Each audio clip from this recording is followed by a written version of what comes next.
Les Saint-Émilion sont des vins recherchés, comme le Château Trianon, un grand cru extraordinaire qu'on partage avec joie parce qu'il nous fait voyager jusqu'aux plus belles terres bordelaises. Château Trianon, sublime vin d'exception.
Avoir du temps en voyage, ça, c'est vraiment, vraiment le fun.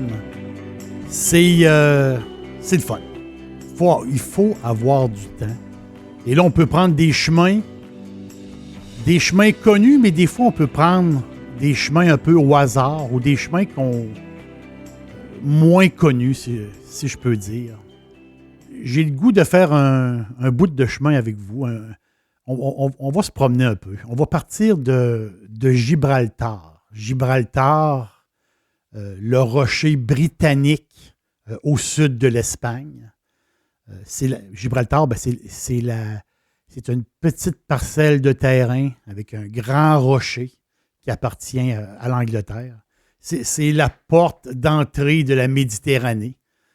C'est là qu'il se sépare l'Europe et l'Afrique. Donc, c'est 15 kilomètres, le détroit de Gibraltar. Et les eaux, quand on traverse justement en bateau, mais les eaux, ça brasse. En surface, il y a les courants. C'est des courants qui vont de la Méditerranée vers l'Atlantique. Et en profondeur, il y a des courants contraires. Donc, une question d'évaporation, une question de densité aussi de l'eau, du sel dans l'eau. Donc, on va le dire, là, ça brasse. Ceux qui traversent en bateau, ça brasse. Mais là, aujourd'hui, on ne traverse pas. On est à Gibraltar, mais on s'en va vers le nord. On va faire à peine 75 kilomètres vers le nord. Donc, Gibraltar, on contourne la montagne et là, on décide de monter un peu plus haut. Et on arrive au parc naturel de Los Alcornocales. C'est un immense parc protégé, 17 municipalités, des petits villages.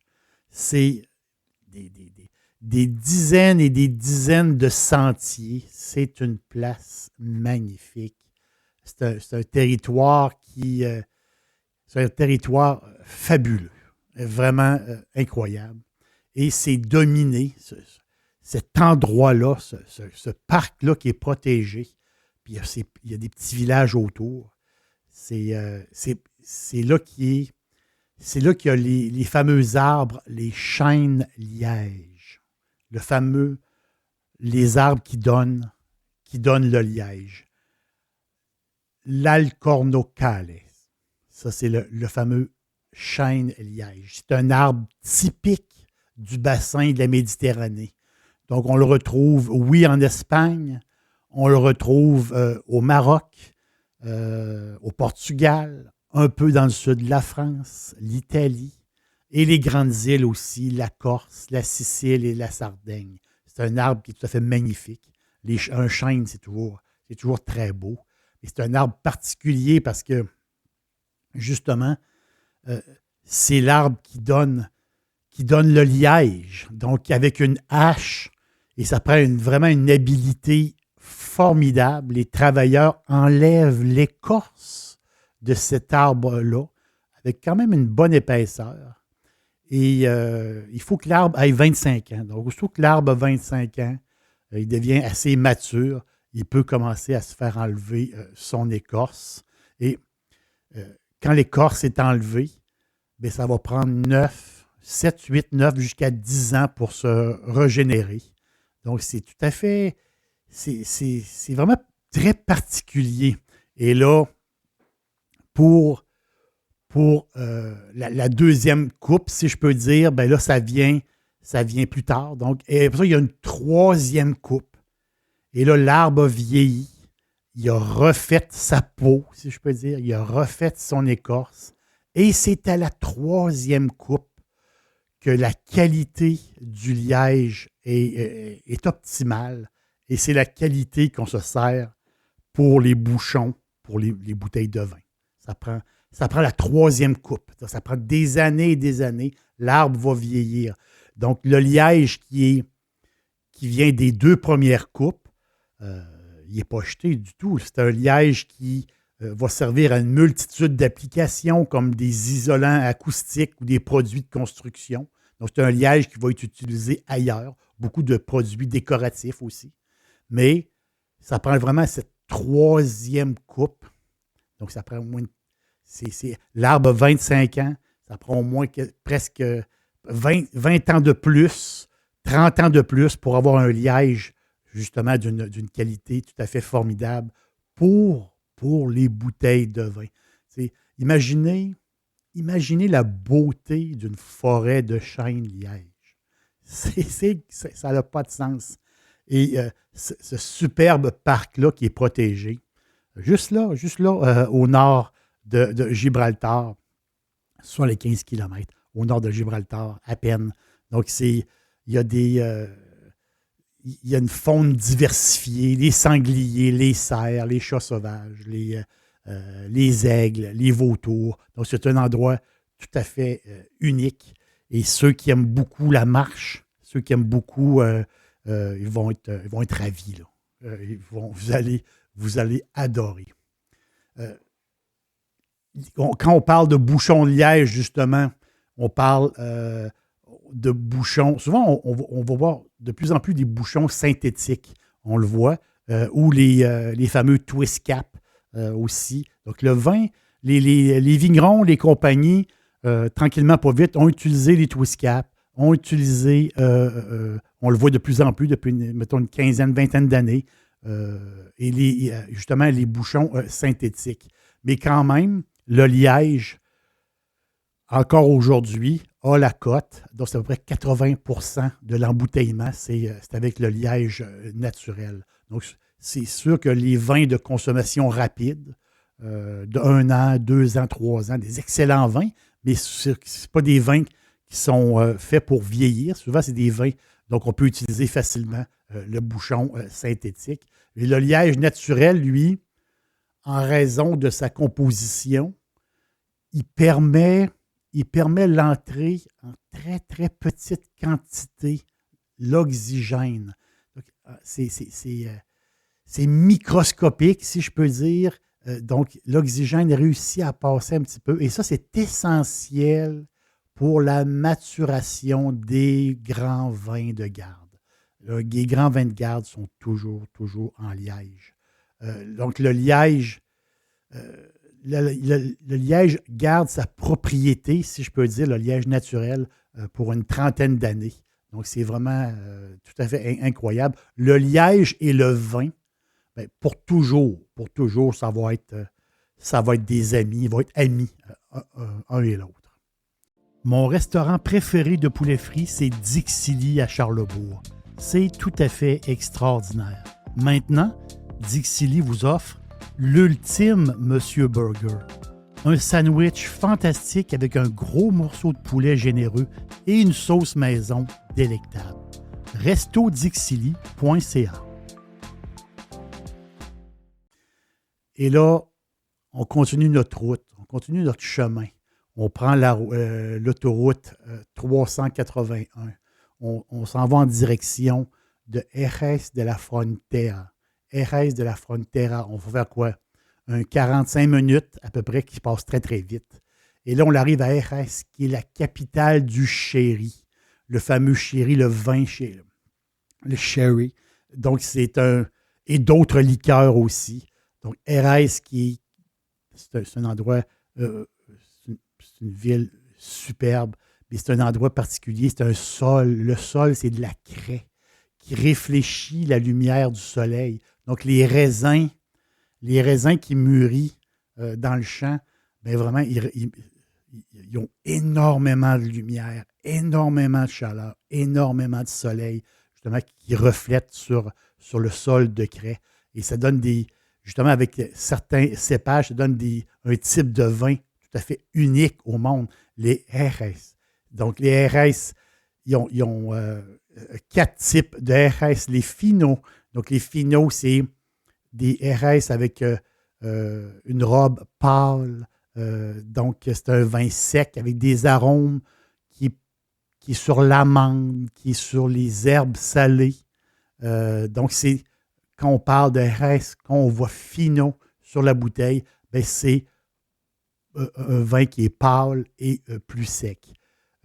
L'Aloroso, là, on tombe dans une robe un peu plus brune et là, on est dans le toffé, si je peux dire, et le cuir. Donc, c'est beaucoup plus goûteux et c'est tout à fait extraordinaire. Donc, c'est l'Aloroso. L'Amontillado, là, on est dans... Là, un peu plus, lui, il est plus ambré, un peu plus sec. Il y a un goût, comme un goût de date, un peu à quelque part. C'est tout à fait fantastique. Et le Manzanilla, qui est un peu comme le Fino, mais lui, il est plus sur la pomme, un peu, la camomille, choses comme ça. Mais mon classique à moi, c'est sûr que c'est tout un monde, les vins de Jerez. C'est tout un monde. On connaît notre gamme de vins, qu'on l'adore, on connaît nos cépages. Mais le Jerez, c'est comme un peu comme un monde à part. Donc, comme les vins de Malaga, etc. Donc, c'est un monde à part. Mais il y a un classique que moi, j'aime beaucoup. C'est mon classique. Le Osborne. Donc, le Osborne Fino Quinta. Fino, c'est un Fino. Donc, ce qui est le fun, c'est qu'on peut l'avoir en demi-bouteille. Hein. C'est ça qui est plaisant. Des fois, on ne veut pas acheter une bouteille au complet. Une demi-bouteille, c'est parfait. Donc là, on est très, très, très sec. C'est très léger. Puis il y a une pointe d'amertume qui est fantastique. Moi, avec un Osborne Fino Quinta, moi, c'est un peu de pain, saucisson, un peu de fromage. J'ai ma demi-bouteille avec ça. Et avec ça, j'ai une bouteille d'eau pétillante. Donc, avec mon Osborne Fino Quinta, je suis le gars le plus heureux au monde. J'ai un super petit snack comme ça. Et il faut passer une nuit à Jerez, c'est sûr, parce qu'on va prendre beaucoup de vin et on sera pas en condition de conduire. Donc, il faut prendre un Airbnb à Jerez. Ça, c'est sûr. Une nuit ou 2 nuits, ça, c'est garanti. Et le lendemain matin ou le surlendemain, très, très tôt le matin, on part en direction de Séville. Séville, quelle ville tout à fait magnifique. On fait quoi? 1 heure de voiture à peu près pour arriver à Séville. Mais là, je pourrais vous parler de Séville pour toujours. Quelle ville tout à fait extraordinaire, la cathédrale, la Giralda, le quartier juif de Séville qui est tout à fait... Quelle ville! C'est inimaginable. Mais le problème, c'est qu'on n'a pas le temps. C'est pas notre destination finale. C'est pas là qu'on s'en va. Donc, on passe par Séville. On est parti très tôt le matin. À peine 1 heure de fête, on dépasse Séville. Et là, on prend le cap vers l'ouest. On va faire 3 heures de voiture. Et on va arriver un peu après-midi, après l'heure du midi. Et là, on va être arrivé à destination. C'est là qu'on s'en va, à Évora. Évora au Portugal. On a traversé la frontière. Cette frontière qui existait à l'époque. Aujourd'hui, on est en Europe. Donc, on est arrivé au Portugal, Évora, la capitale de l'Alentejo. L'Alentejo, qui est Évora, c'est une ville à grandeur humaine. C'est de toute beauté. Les temples romains, la cathédrale gothique. C'est une ville aussi médiévale. C'est la totale. C'est la totale. Évora. Il faut passer par Évora. Et justement, Évora, c'est la capitale de l'Alentejo. Donc, je vais le prononcer en portugais. Je vais me pratiquer. L'Alentejo. L'Alentejo. Ça ressemble à ça. L'Alentejo. J'ai toujours un peu de problème avec mon portugais. Et là, c'est cette région-là, justement, de l'Alentejo. C'est depuis des siècles. C'est là qu'ils protègent les chênes lièges. Et là, il y en a partout. Et depuis les années 1200, il est interdit d'abattre des arbres. Donc, la ressource se régénère. Les arbres sont abattus seulement s'ils sont trop vieux. Donc, imaginez-vous, c'est comme le parc en Espagne que je vous parlais. C'est une deuxième place où ce que les chênes lièges sont rois. Et c'est une ressource pour eux infinie. Et ça finit, c'est cette ressource-là, mais c'est ça qui vient sur notre bouteille. En parlant de bouteille, si vous avez le plaisir de prendre un pied à terre à Évora, mais je vous le conseille fortement, il faut passer quelques jours à Évora, qui est une ville magnifique. Vous devez aller chez Fita Preta. Fita Preta Vino. C'est un domaine typique, juste là, à la sortie de la ville. Un domaine typique portugais, avec cette humilité, si je peux dire, avec une humilité, rien de tape à l'œil, un vieux château, puis plein de sourires, plein de monde extraordinaire qui vont vous recevoir comme des rois. C'était fondé en 2004 par Antonio Massamita, il avait 24 ans à l'époque. Et il rêvait de faire de cette place-là un succès. Il a été aidé par un viticulteur britannique. Et ils ont amené cette bodega à un niveau supérieur. À l'International Wine Challenge, ils ont reçu le prix de la meilleure bodega de toute la région de l'Alentejo. Donc, faites-moi confiance, il faut goûter au vin, le Fita, c'est son nom, F-I-T-A, Fita, de Fita Preta. Donc, ça, c'est la maison. C'est un montage de cépage. C'est vraiment un montage aragonès. Donc, l'aragonès, c'est du Tempranillo. C'est un autre nom. Donc, montage aragonès avec du Alicante Bouchette. Alicante Bouchette, c'est un cépage rare et très, très ancien qui servait surtout à colorer les vins. Mais là, il y a une twist dans ce vin-là. Et il y a d'autres cépages portugais. Mais quel montage fantastique. Donc, c'est un rouge violacé. On est comme dans la tarte aux cerises, là. Tu sais, comme les cerises cuites, avec un côté un peu pain grillé, si je peux dire. C'est un vin chaud, suave, mais léger, des tanins doux. Il y a un taux d'alcool élevé, mais on le ressent jamais. Un taux d'alcool très élevé, mais qu'on ne ressent jamais. Tout est incroyable. Quel bon vin.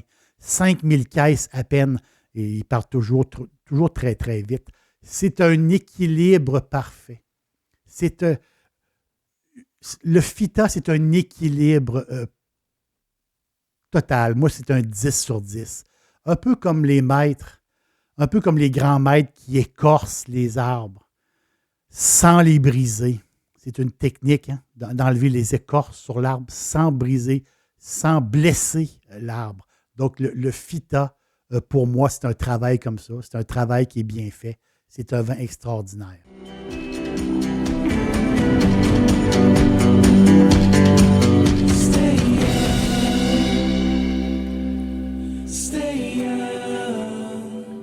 Je ne sais pas si vous êtes comme moi.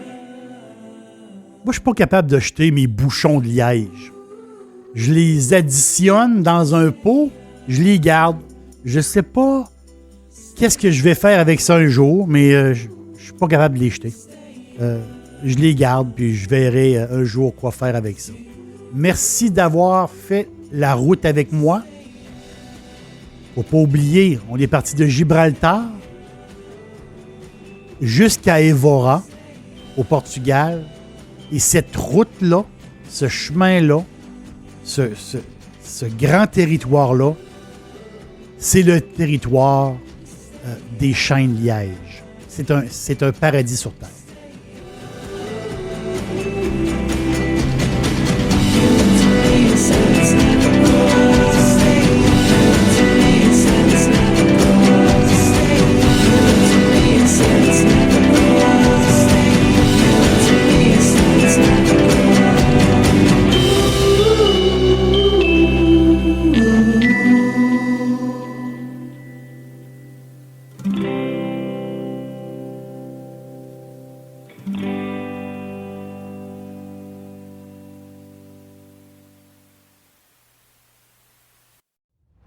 J'adore cuisiner et c'est toujours facile avec Fireburn.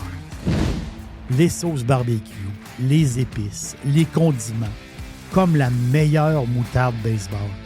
Et j'ajoute toute la gamme des sauces piquantes. Tous les jours, c'est parfait en supermarché ou sur fireburns.com.